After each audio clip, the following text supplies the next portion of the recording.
So मैले होइन महाभारतको कथाको होइन लगभग सबै पढिसकेको छु होइन।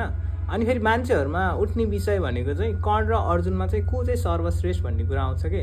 अनि यसमा चाहिँ मेरो के धारणा छ भन्दाखेरि म चाहिँ अर्जुन चाहिँ कर्णभन्दा सर्वश्रेष्ठै लाग्छ होइन। किन भन्दाखेरि महाभारतको धेरै कथा छन् कि।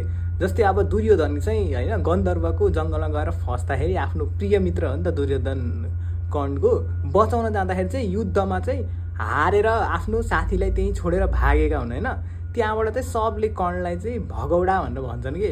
अनि त्यो मात्र नभएर अनि कुरुक्षेत्र हुनको अज्ञातवास होइन, पाण्डवहरूको अज्ञातवासको लास्ट दिनमा चाहिँ विराट वार हुन्छ कि, जसमा चाहिँ द्रोणाचार्य, भीष्म पितामह अनि फेरि दुर्योधन कर्णहरू एकतिर अनि अर्जुन चाहिँ एक्लै युद्ध गर्दाखेरि पनि अर्जुनले चाहिँ सबैलाई परास्त गरेको थियो। त्यसमा पनि कर्ण चाहिँ लास्टमा चाहिँ हारेर भागेकै थियो क्या।